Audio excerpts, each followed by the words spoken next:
Je sais que les gens pensent que je suis bourrée dans la vie, en général, toute la journée, quoi. Et le mec, je lui laisse un petit vocal et il m'a laissé direct, genre, non, mais par contre, la voix, ça va pas être possible. Ils avaient les masques, ils s'intoxiquaient, ils étaient là, non. Salut à tous et bienvenue sur On Time. Connue pour son franc-parler et son humour sans filtre, Douli a séduit le public français. Partie de chez ses parents à 14 ans, elle a été dame pipi et tombée dans la drogue et a tout plaqué pour se lancer dans le stand-up. Son dernier spectacle s'appelle Hier j'arrête. Super. Bon bah merci beaucoup Merci déjà à d'être toi, ici. Que j'ai tapé ton nom sur internet, on voit souvent Douli, reine de l'humour trash. Ah oui. Est-ce que ça te va? C'est vrai que Oh, je vais pas m'en plaindre, hein, c'est pas un nom trop dégueulasse. t'aimes bien en fait cette définition humour trash, je trouve ça te Trash, correspond bien. c'est pas... J'arrive pas à savoir ce qui est trash ou ce qui est pas trash. Oui, c'est peut-être un peu trash. Mais disons que c'est interdit au moins de 16 ans, quoi. Mais c'est pas tant pour le contenu. Enfin, tu vois, parce que... je sais pas, mais moi, à 8 ans, je regardais des films d'horreur et tout, donc... c'est plus, je me dis, au niveau des rêves et tout ça, tu vois, un mec de 13 ans, il va peut-être se faire un peu chier, quoi. Mais tu me diras, j'en ai déjà eu qui se sont perdus dans ma salle et qui étaient très contents, quoi. Mais... Oui, non mais oui, c'est Mais vrai. je sais jamais, quoi. Ouais. Est-ce que t'as l'impression d'être une femme libre aujourd'hui? Ouais, je crois. Ah ouais. Non, je fais un peu... Bah, après, on a des... Enfin, moi, j'ai plein de patrons dans tous les sens, quoi, mais... mais ouais, complètement libre. Mais est-ce que tu l'as toujours été ou pas? Je crois, hein. Enfin, moi, mes parents m'ont laissé vachement de liberté depuis toute petite, quoi. Et tu vois, ils m'ont laissé partir à 14 ans, donc vraiment, en termes de liberté. Ouais, ça va. Ouais. Donc, ouais, non, j'ai jamais... j'ai toujours eu cette sensation d'être assez libre. Ouais. Ouais, bah c'est bien. Si on revient 20 ans en arrière, est-ce qu'il y a quelque chose que tu vois peut-être tu ferais différemment? Il y a 20 ans, je crois que je prendrais pas de drogue. Ah ouais, tu penses? Non. Bah, en tout cas, je commencerai pas la cigarette. Parce que ça, c'est vraiment un truc qui ne sert à rien, quoi. C'est vraiment un truc inutile. Et ça te nique un peu ta vie. Donc, je crois que je commencerai pas la cigarette. Et est-ce que si j'avais pas commencé la cigarette, j'aurais pris toutes ces drogues? Je sais pas. Tu vois, c'est une espèce de... Ouais. Moi, je crois que... peut-être je prendrais quelques champis ou des trucs, tu vois. Mais pas tout ça, quoi. J'ai perdu beaucoup de temps. Après, ça fait ce que je suis aujourd'hui Oui, aussi. bien sûr. Mais je pense que j'ai perdu beaucoup de temps. Mais à quel moment tu t'es dit finalement la drogue c'est plus pour moi quoi? Faut que j'arrête. Après la 3e overdose. Ah ouais? Non, mais je crois que j'ai fait le tour de la question. Hein. Franchement, quand tu t'es drogué comme ça depuis tes 14 ans, non, j'ai plus rien à découvrir, quoi. Ça m'a vraiment saoulée. Alors c'est marrant parce que là j'ai fait une vidéo que j'ai mise sur Insta où je pars en free party parce que moi j'adore la musique, quoi. Ouais, c'est vrai. Et je pars en free party et je montre que tu peux faire une free sans alcool et sans drogue. Le problème, c'est que t'as 1000 personnes qui mettent des commentaires genre « Ouais, là, ta mâchoire à 9h du matin et tout. » Et le truc, c'est que je mangeais un Fisherman. Mais tu peux pas justifier... Enfin, tu sais, t'as aucun moyen de prouver que t'étais vraiment pas défoncé, quoi. Le problème, c'est que je pense qu'il y a beaucoup de gens qui n'arrivent pas à s'amuser sans alcool et sans drogue. Moi, je dis toujours, quand t'as 13-14 ans, tu t'éclates sans rien. Donc, on est tous capables de faire ça. Après, c'est sûr qu'il faut vraiment que le DJ soit très bon, quoi. Non, mais ça, c'est vrai. Parce que sinon, il faut rentrer. Hein. Ouais. Et est-ce que tu as développé une nouvelle addiction depuis que tu as arrêté la drogue? Peut-être la scène, peut-être La scène, ouais, bien sûr. Mais le sport. Ah oui? Ouais. Mais moi, je suis un petit peu condamnée. J'ai une maladie génétique et du coup, je suis un peu condamnée à faire du sport tous les jours de ma vie. Mais il y a pire comme condamnation. Mais je déteste ça. Hein. Attention, je déteste faire du sport. Ah bon? Mais c'est la sensation d'après. Ouais, c'est un peu toujours comme ça, tu vois. C'est comme il y a des gens, ils prennent de la MDMA. Et moi, j'ai jamais trop aimé ça. Mais ils vomissent et après, ils sont bien. Tu vois. Bon, c'est un concept. Hein. Et comme sport, du coup, c'est quoi? Tu vas courir? Moi, non, mais j'ai découvert le surf, là. J'adore ça. Putain, c'est ouais? génial. Je sais pas pourquoi j'ai pas commencé avant. Le surf? Ah là là, c'est incroyable. Ce sport est incroyable. Alors, je kiffe le surf, mais bon, on peut pas trop à Paris, quoi. Bah oui, c'est ça. Il paraît qu'il y a un endroit où tu peux prendre des vagues et tout dans Paris. C'est ça, là. ouais. C'est un spot, oui, déjà. Ouais, c'est ça. Il faudrait que j'essaye. Non, mais du coup, c'est pas tous les 4 matins. Mais sinon, non, je fais des trucs de connard, de squat et tout ça, quoi. Ouais, c'est bien. Et surf, tu vas surfer où quand tu vas surfer? Ah bah là, j'étais plutôt en Égypte, donc du coup, c'est pas la porte à côté, quoi. Mais parce que je déteste le froid, donc je cherche des eaux chaudes. J'ai fait des petites story surf cet été, et du coup, il y a des gens qui m'ont dit, mais viens à Osgore, viens. Bon, alors déjà, les vagues d'Osgore, je suis pas sûre que j'ai le niveau encore, mais c'est surtout le froid de l'eau, quoi. Après, je veux bien tester en combi, hein, mais... Est-ce que tu te souviens peut-être de ta première scène, à quoi ça ressemblait? Est-ce que déjà il y avait peut-être des bides ou pas du tout, ça l'a direct fait la première fois? La première scène en stand-up, tu veux Ouais, dire? en stand-up. Si, oulala. Mais non, mais parce que moi, en fait, j'ai pas tout de suite... Parce que je sais que les gens pensent que je suis bourrée dans la vie, en général, toute la journée, quoi. Mais je me disais, sur scène, je fais un effort d'articulation, je m'habille bien et tout. Donc je me disais, bon, ils vont pas aussi sur scène penser que je suis déchirée. Et en fait, je me suis pas rendu compte tout de suite que tout le monde pensait que j'étais déchirée. En fait, il y a un silence. Mais même maintenant, hein, quand j'arrive en comedy club, t'as au moins la moitié des gens qui te connaissent pas. Donc, du coup, il y a toujours un gros malaise. Alors maintenant, j'en joue. Des fois, je passe 1 minute à raconter des conneries et personne, il n'y a pas un mot, quoi. Enfin, c'est-à-dire qu'il n'y a pas un sourire, pas un rire. Les gens sont en train de se poser la question juste, est-ce qu'elle nous a fait l'affront de monter sur scène déchirée? Ouais. Pour tous ceux qui se poseraient des questions, et pour éviter tout malentendu, non, je ne suis pas bourré. Et oui, je suis né avec cette voix et cette diction de clochard. Ah, c'est pas des conneries, hein, je parlais déjà comme ça à 5 ans. Mais il n'y a rien à faire. Hein. Ah ouais. Non, il n'y a rien à faire. Je suis obligée, c'est une condamnation. Je suis obligée de dire je suis pas bourrée aux gens, parce que sinon, c'est vrai que ça fait mauvais genre. Hein. Mais moi, ça détend direct. Genre, après, ils sont soulagés, après, ils sont contents. Mais tant que tu leur as pas dit, au Sarfati, par exemple, Madame Sarfati, c'est un comédie club où je joue très souvent, toutes les semaines, quoi. Et t'as les serveuses qui passent entre les gens, c'est comme des ninjas. Elles sont accroupies, tout ça, pour pas nous déranger. Et ben, à chaque fois, elles me disent, on a hâte que tu dises que t'es pas bourré, parce que les gens, ils sont vraiment là, mais attends, mais elle est bourrée, qu'est-ce que c'est? Ah ouais. Donc, voilà. Et toi, est-ce que tu l'aimes bien ta voix? Moi, je l'aime bien, ouais.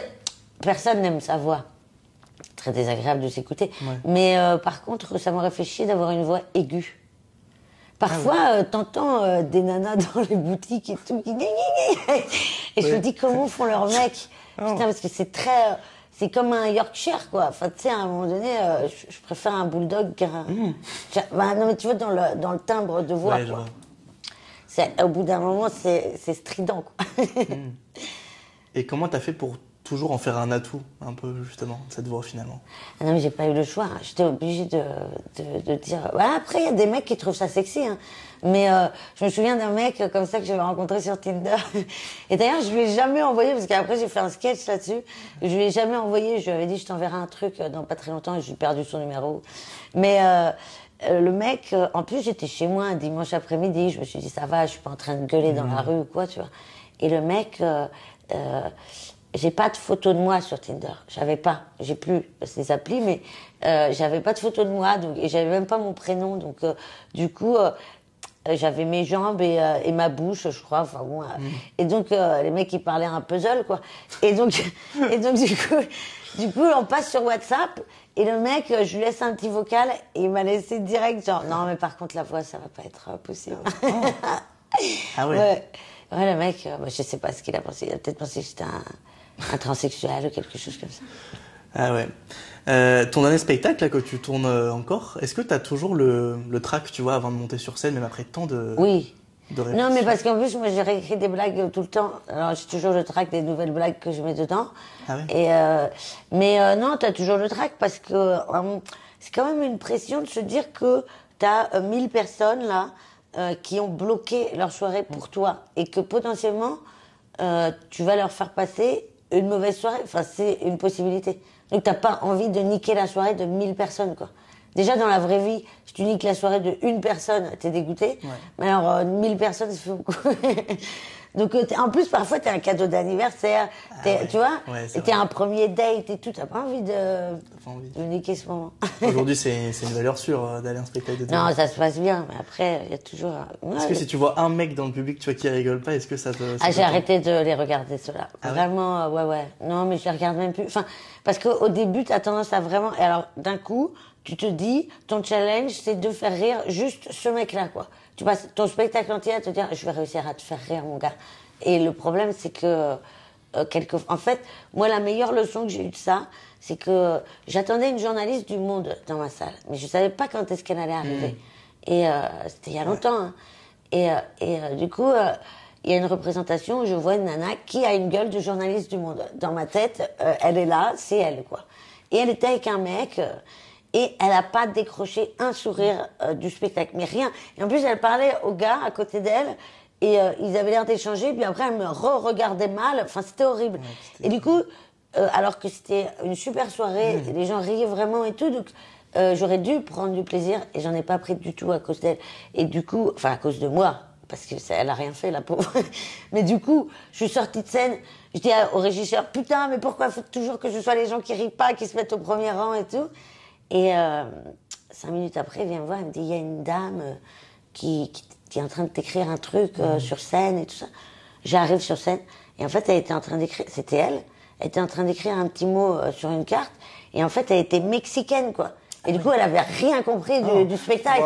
Et donc, et en fait, le truc, c'est qu'elle demandait au gars à côté d'elle de lui traduire des bouts, tu vois. Donc, en fait, et alors elle m'écrivait, j'ai passé un super moment et tout. Je sais pas à quel moment elle a passé un super moment, mais en tout cas, elle était pas du tout vénère, ni pas contente, ni rien, quoi, tu vois. Et je me suis dit, il faut arrêter, parce que si ça se trouve, le mec, il est malentendant, il est malvoyant, tu vois, c'est pareil. Moi, il y avait une nana comme ça, une fois au premier rang, comme ça, elle piquait du nez, et je disais à son mari, bon, bah, j'ai l'impression que ta femme s'endort un petit peu à mon spectacle, quand même. Et en fait, bah, c'était juste qu'elle était malvoyante. Donc elle fermait les yeux parce que ça servait à rien d'avoir l'image, quoi. Oui, ça, tu peux pas trop le savoir. Voilà. Justement, toi, qu'est-ce que ça te procure, la scène? Tu vois, est-ce que c'est une adrénaline? Tu vois, on se rend pas compte, nous. Ouais, c'est un gros shoot d'adrénaline. Ouais. Bah, c'est souvent pour ça que t'es comme un connard après dans ta chambre d'hôtel, quoi. Ah ouais? Bah ouais, parce que t'es fatigué toute la journée, tu joues, après t'as envie d'aller faire la fête. Et comment tu fais pour garder toujours la même pêche, même si j'imagine il y a des soirs où ça va moins bien, tu vois, c'est normal. Comment tu fais, tu vois, pour garder la même énergie? Je crois que c'est vraiment les gens qui te donnent ça, parce que quelquefois t'es en train de crever 2 minutes avant de monter sur scène. Je me souviens d'une fois où je me suis carrément endormie sur le côté de la scène 10 minutes avant de jouer, quoi. Tu vois. Ah ouais. Donc c'est vraiment vous qui faites tout le taf de ça. Ah ouais, c'est dingue. T'as pas un petit rituel avant de monter sur scène? Je me mets toujours un Fisherman dans la joue. Un Fisherman? Bah, ouais, un Fisherman, parce qu'en fait, c'est des bonbons très forts. Ah, c'est des bonbons? Ouais. Tu sais, c'est les trucs au réglisse, menthe, réglisse. Ah oui, d'accord. Je me souviens, j'en proposais aux gens quand c'était le Covid, ils avaient les masques, ils s'intoxiquaient, ils étaient non. Ça leur brûlait les yeux et tout. Ouais, c'est très fort. Et en fait, je le fais fondre dans ma joue. Et du coup, parce que sinon, il faut boire tout le temps, ça m'agace. Du coup, je croque des petits bouts pour me donner de la salive pendant le spectacle. Et justement, toi, comment t'as fait pour jamais tomber, tu vois, dans le mauvais côté du showbiz?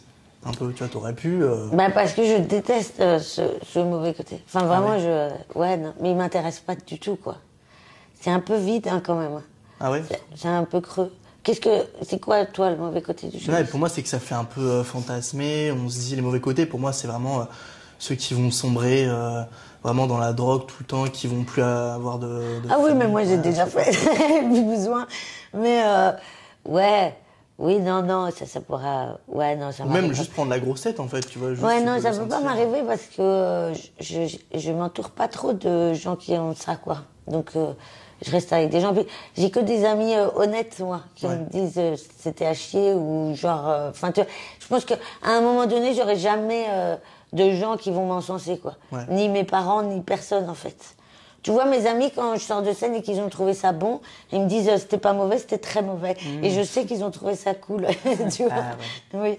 Donc, ouais, j'ai pas de gens qui me cirent les pompes, quoi. Mais d'ailleurs, ça m'agacerait d'avoir des gens... Parce que quand il y a des gens, ils se trimballent avec des gens qui toute la journée avec les mêmes personnes, tu les vois jamais seuls. Ils sont toujours avec 3-4 personnes autour d'eux. Moi, j'aurais envie de dire à ces personnes... T'as une vie ou parce que tu ne sers pas à grand chose. Toi, t'aimes les petits trucs simples encore de oui, voilà. Du quotidien. Ouais. Super. Pour finir, on va faire un petit jeu. Je vais te passer un d'accord, pas d'accord. Je vais te poser des questions et tu peux bien sûr d'accord. Justifier à chaque fois. Tu as fait beaucoup de petits boulots, d'accord ou pas d'accord? D'accord. Tu as pris un appartement seul à 14 ans. D'accord. Il ressemblait à quoi d'ailleurs cet appartement? Il était pas mal, hein. C'était un 25 mètres carrés, et t'avais 6 mètres carrés de mezzanine, et dans la mezzanine, t'avais un trou dans le mur où tu pouvais dormir à 3-4. C'est très bizarre à expliquer, mais il y avait un trou qui était prévu genre pour des rangements, mais nous on en avait fait un lit, quoi. Ah ouais, ok. Parce qu'on habitait à 7-8 dedans. Ah oui. D'accord, pas d'accord, le stand-up t'a fait prendre confiance en toi. D'accord, ouais. Moi, tu l'as senti. Oui.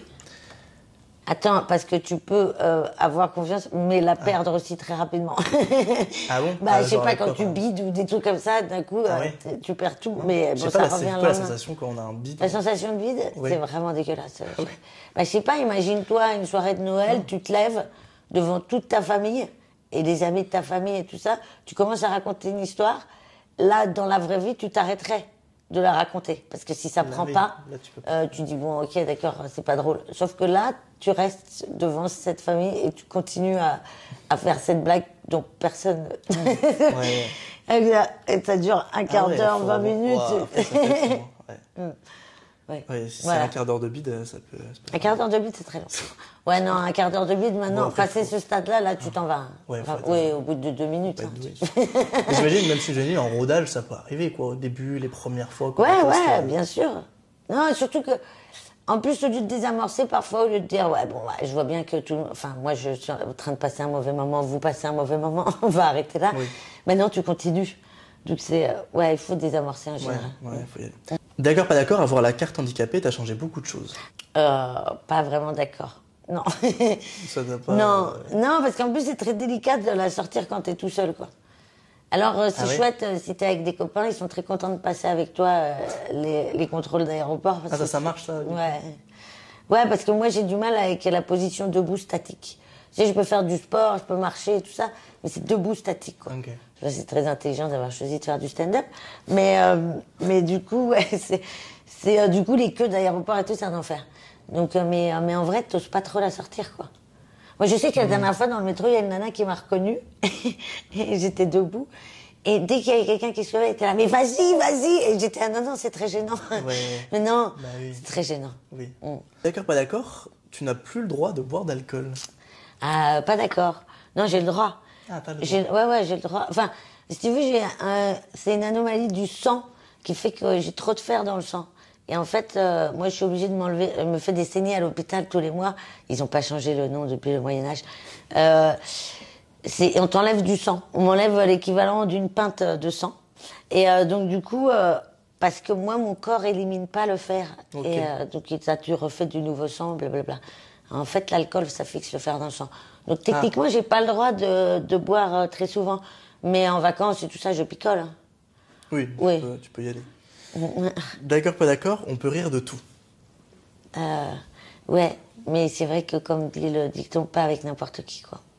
Ah oui. Bah, parce qu'il y a des gens qui comprennent pas le troisième degré, tu vois. Ouais, c'est vrai. Et c'est compliqué parce que, tu vois, moi, je me souviens, j'étais sur un tournage et je dis à une comédienne avec qui j'avais pas trop discuté, je lui dis, on imagine, il y a une statue en chocolat derrière nous, on est en train de se faire maquiller, une statue en chocolat de 2 mètres.